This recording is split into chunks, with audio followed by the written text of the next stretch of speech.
नमस्कार मेरे श्रोतागण। मैं आज आपको कुंडली में कारक ग्रहों के बारे में जानकारी दे रही हूँ। कौन सा ग्रह किस भाव का कारक है, इस बारे में जानकारी दे रही हूँ।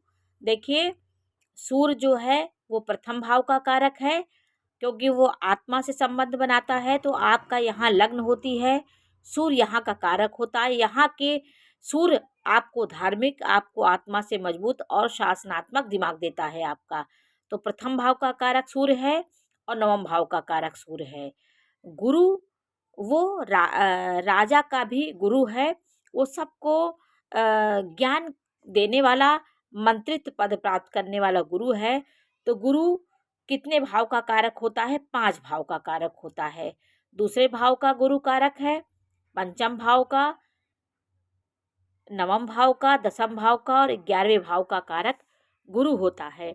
ये 5-5 ग्रहों भावों के कारक होते हैं। गुरु की मजबूत स्थिति 5 ग्रहों की शक्ति जातक के जीवन में देती है। इसलिए गुरु यदि मजबूत है कुंडली में तो कई दोषों का वो नाश करता है, क्योंकि लाभ भाव लाभ मिलेगा आपको। गुरु की एक ऐसा ग्रह है, ये कुंडली में यदि अच्छा है तो जातक के जीवन में भाग का भी साथ उसको मिलेगा, उसके कर्म अच्छे होंगे, कार्य क्षेत्र में अच्छाई उसकी होगी, लाभ मिलेगा और उसके शादी विवाह का जीवन भी अच्छा होगा। तो गुरु की स्थिति अच्छी कुंडली में होना बहुत आवश्यक होता है। गुरु अच्छा नहीं है, नीच ग्रहों के साथ है, अस्त है, पाप प्रभाव में है, तो आपके जीवन में उथल पुथल मचा रहता है, जीवन में शांति नहीं मिलती जातक को। और मंगल जो है वो 2 भाव का कारक है, तीसरे भाव का कारक और छठवें भाव का कारक मंगल होता है। शनि जो है वो 3 भाव का कारक है, छठवें भाव का, 8वें भाव का और 12वें भाव का कारक शनि होता है। चंद्रमा चौथे भाव का कारक है, बुध भी चौथे भाव का कारक है और शुक्र जो है वो 7वें भाव का कारक है। दसम भाव के कारक शनि है, बुध है और गुरु, इनके कारक होते हैं। शनि 12वें भाव का कारक है, 8वें भाव का और 6वें भाव का शनि कारक होता है।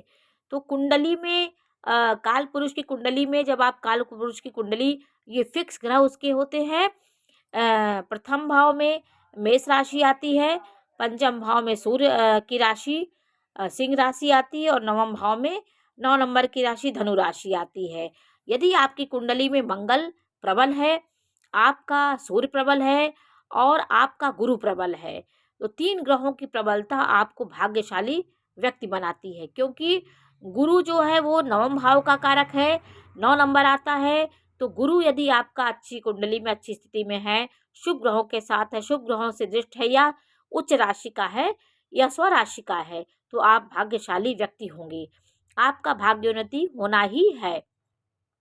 और यदि आत्मा आपकी मजबूत है, सूर्य मजबूत है, तो आपकी विद्या अच्छी होगी, आपका प्रेम अच्छा होगा, संतान आपकी अच्छी होगी और मंगल के अच्छे होने से आपके व्यक्तित्व में ऊर्जा, साहस, पराक्रम और आपका ब्लड का रिलेशन बहुत अच्छा होगा।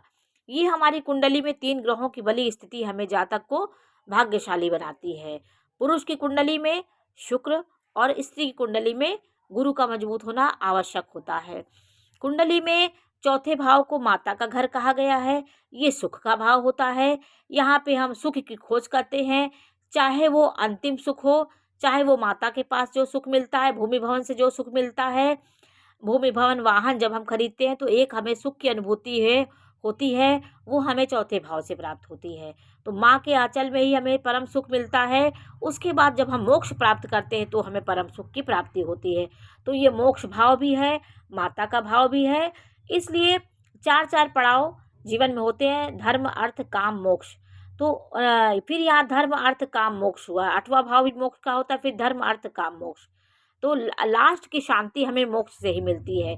जीवन के जितने पड़ाव होते, जितने जीवन की हम यात्रा करते करते हम लास्ट में जब मोक्ष प्राप्त करते हैं तो हम अंतिम पड़ाव मेरा मोक्ष का होता है, वहाँ आनंद लेते हैं।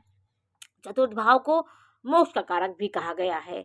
इसलिए आपको ये जानने की जरूरत है कि हमारा कौन सा ग्रह, देखिए गुरु ग्रह 5 भाव का कारक होता है, दूसरे भाव का, पंचम भाव का, नवम भाव का, दसम भाव का और 11वें भाव का। तो आप इसको समझ लीजिए कि कारक भाव में कारक ग्रह होते हैं, तो वो आपको अच्छा परिणाम देते हैं। सूर्य प्रथम भाव में आपको साहसी, शासन करने वाला और आत्मा से मजबूत आपको बनाता है, आक्रामक स्वभाव आपका बना देता है। शुक्र यदि चौथे भाव में होगा तो ये आपके पार्टनर के लिए अच्छा होता है, आपका पार्टनर सुंदर होगा, अच्छा होगा। ये सब चीज़ें कुंडली में जानकारी होती है। तो आज मैंने आपको कारक ग्रहों के बारे में जानकारी दी कि कौन से भाव कौन सा ग्रह उस भाव का कारक है। तो ये जानकारी आपको कैसी लगी हमें अवश्य बताइए। चैनल को लाइक करिए, सब्सक्राइब करिए। मैं इसी प्रकार की जानकारी देती रहूँगी। नमस्कार।